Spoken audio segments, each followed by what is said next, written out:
Si tuviera que dibujar el entorno en el que hoy, en la actualidad, se ubican las comunidades educativas, dibujaría como un pentágono. Hay un primer rasgo de nuestro contexto marco que está muy señalado en todos los diagnósticos culturales. Es la incertidumbre. Hay que liderar en contextos de incertidumbre. Eso vale para una empresa, para una universidad, para un club de fútbol, también vale para una ONG. El contexto marco en el que se ubican las comunidades educativas es de incertidumbre. Incertidumbre es la palabra clave y en el fondo es el reconocimiento del no saber. Esta instalación en el no saber que se refiere al futuro inmediato. No sabemos cuándo terminará la pandemia, no sabremos si habrá vacuna, no sabremos cómo y de qué manera podremos terminar este curso escolar. Esta incertidumbre ha calado y esto genera una especie de mar tumultuoso de emociones muy tóxicas. Desasosiego, angustia, desazón, miedo, rabia, en ocasiones indignación. Todo ese mar de emociones, naturalmente que alteran la vida familiar, la vida escolar, la vida sanitaria y naturalmente también la vida de un líder. Porque un líder, un director, una directora, una coordinadora, un rector de una institución educativa, no está al margen de esta incertidumbre. Tiene que elaborar planes estratégicos, tiene que programar, pero en un contexto donde es muy difícil anticipar qué horizontes van a venir y también aceptar las situaciones nuevas que se van a proponer. Hay un segundo rasgo, es el segundo vértice de este pentágono, que es la vulnerabilidad. Un virus tan pequeño, tan insignificante, ha tenido el poder de alterar todo el mundo entero. Primero fue una epidemia en Wuhan, China, y luego se convirtió en pandemia. ¿Cuál es la conclusión de este hecho? El reconocimiento de nuestra fragilidad, de nuestra vulnerabilidad constitutiva. De algún modo siempre lo habíamos sabido que somos vulnerables, pero teníamos un sueño. Creíamos que teníamos bajo control la realidad, que la podíamos someter a nuestra soberanía tecnológica. Y sin embargo, no es así. Somos vulnerables, aunque hay grupos más vulnerables que otros. En un buen liderazgo de comunidades educativas, el líder está atento a los sujetos más vulnerables que hay en esa comunidad, a las familias más vulnerables que hay en esa comunidad, justamente para poder atender, reaccionar a las necesidades múltiples que genera una situación como la de crisis. ¿Qué activa el concepto vulnerabilidad? Este segundo vértice, ¿qué activa? Activa el valor del cuidado. Cuando uno se da cuenta que es vulnerable, es cuando se percata de la relevancia que tiene el cuidado de sí mismo, el cuidado del otro, el cuidado de la institución, el cuidado del sistema, el cuidado de la naturaleza. Sin embargo, cuando uno se cree invulnerable o se cree Dios, se puede permitir el lujo de no cuidarse. Pero lo que ha puesto de manifiesto la vulnerabilidad es la necesidad de la autocura y de la cura del otro. Y eso también es muy relevante en una comunidad educativa, porque debe ser un espacio seguro, un espacio cuidadoso, un espacio donde se pueda preservar la integridad física, la integridad moral de todos los actores implicados.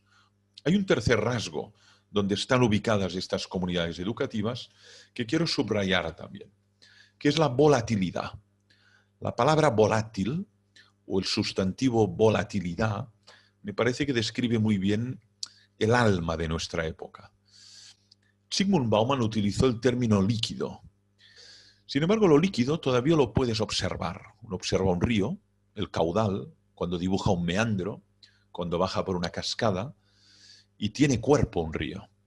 Sin embargo, volátil se refiere a eso que explota en el aire y se dispersa en un conjunto de partículas que son, por otro lado, imperceptibles al ojo humano. Yo creo que vivimos ya en un mundo volátil y hemos visto cómo se han volatilizado, como consecuencia también de la crisis, muchos elementos. Se han volatilizado empresas, organizaciones, universidades, valores, rituales. Y una de las cualidades que debe tener un líder en contextos de volatilidad es la ductilidad, precisamente, la flexibilidad, la capacidad de adaptarse, de acomodarse a situaciones que no había imaginado, a situaciones nuevas, a situaciones que no había anticipado y que se producen. Y el líder que sea capaz de aceptar y de instalarse en eso es el que tiene la ductilidad o la flexibilidad. Y eso exige mucha plasticidad intelectual y también ductilidad en los equipos. Porque la rigidez es casi un sinónimo de la muerte. En cambio, el dúctil es el que trata de adaptarse a la situación y ver qué oportunidades ofrece, qué ocasiones ofrece. Un ejemplo de eso es, por ejemplo, la transición digital, ¿no? La mayoría de las comunidades educativas se desarrollan en el espacio y tiempo y siguiendo un modelo muy clásico. Y sin embargo, el factor crisis ha activado procesos de digitalización en muchas comunidades educativas. Nos ha obligado a identificar qué es lo esencial, qué es lo que no podemos perder a la hora de educar a una persona. Justamente el modelo de pentacidad trata de no olvidar ninguna de las dimensiones, de los rasgos, de las facetas básicas del ser humano. Por eso, una educación en un contexto de volatilidad debe ser capaz de adaptarse, pero no perder lo fundamental, lo esencial cuando se educa a alguien. Esas dimensiones que nos configuran y que nos definen como seres singulares en el mundo. Hay un cuarto rasgo, que es la complejidad. Me detengo en él porque me parece muy importante, especialmente cuando emergen formas de neopopulismo o neomesianismo que tratan de ofrecer soluciones muy simples a problemas muy complejos. Una complejidad significa un conjunto de elementos que interaccionan, donde cada uno juega su función y donde un problema solo es posible solucionarlo si uno piensa todos los factores y variables que hay en juego. De tal modo que la simplicidad es todo lo contrario, es prestar atención solo a un elemento y olvidarse del resto. Y la solución acaba siendo terriblemente mala, porque esos distintos actores y factores interaccionan entre sí. Esto nos invita al pensamiento complejo. Eso exige algo a lo que no estamos muy entrenados, que es inteligencia que coopera o inteligencia cooperativa. Requiere también diálogo interdisciplinar, requiere talento cooperativo. Me explico. Cuando hay un problema muy complejo, uno no puede desarrollarlo ni solucionarlo desde su única disciplina.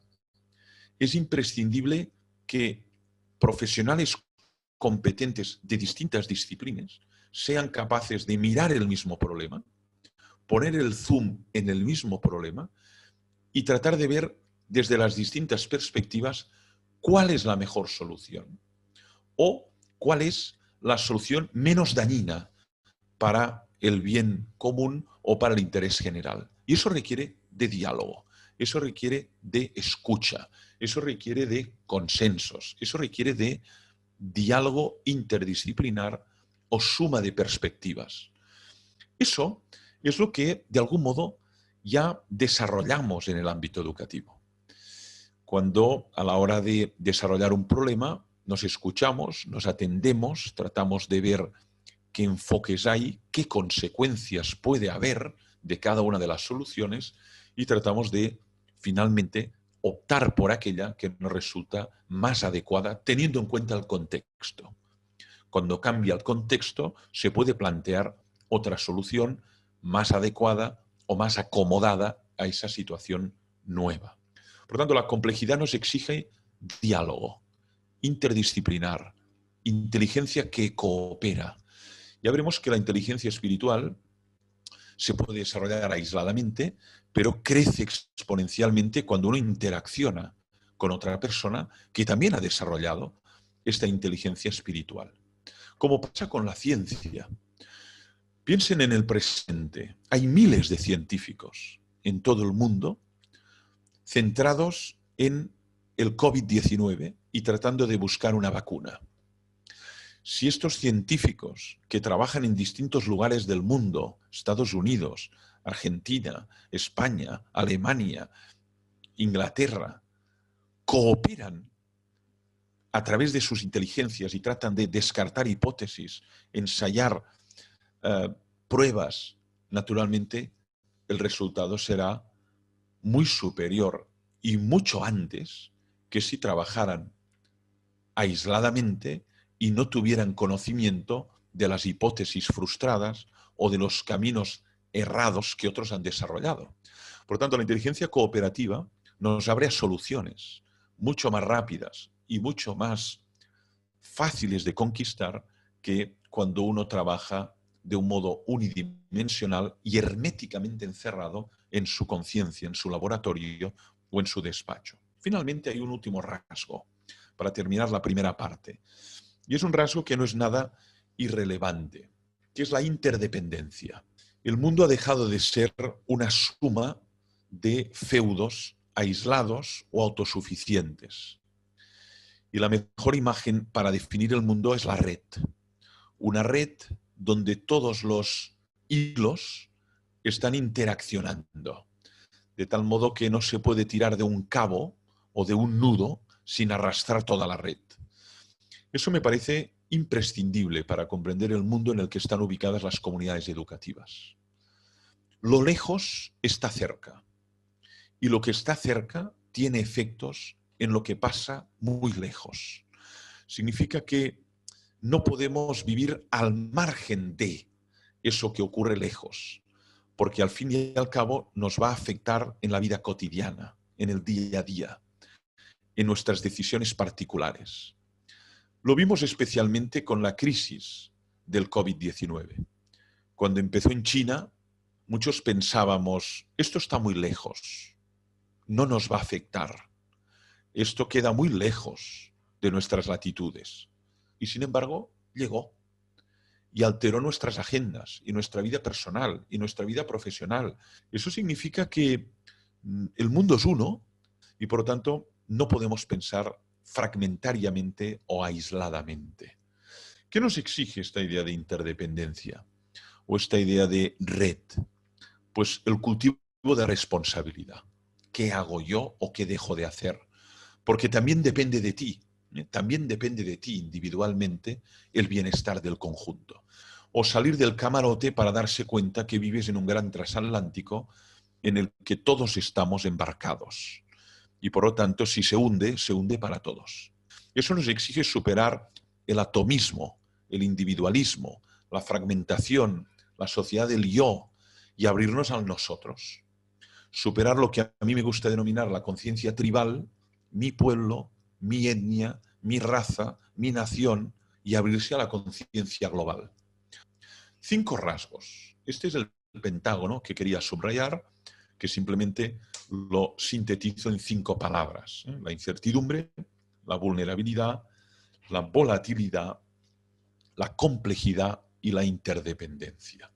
Son para mí los rasgos que definen la época presente y en el que están ubicadas las comunidades educativas.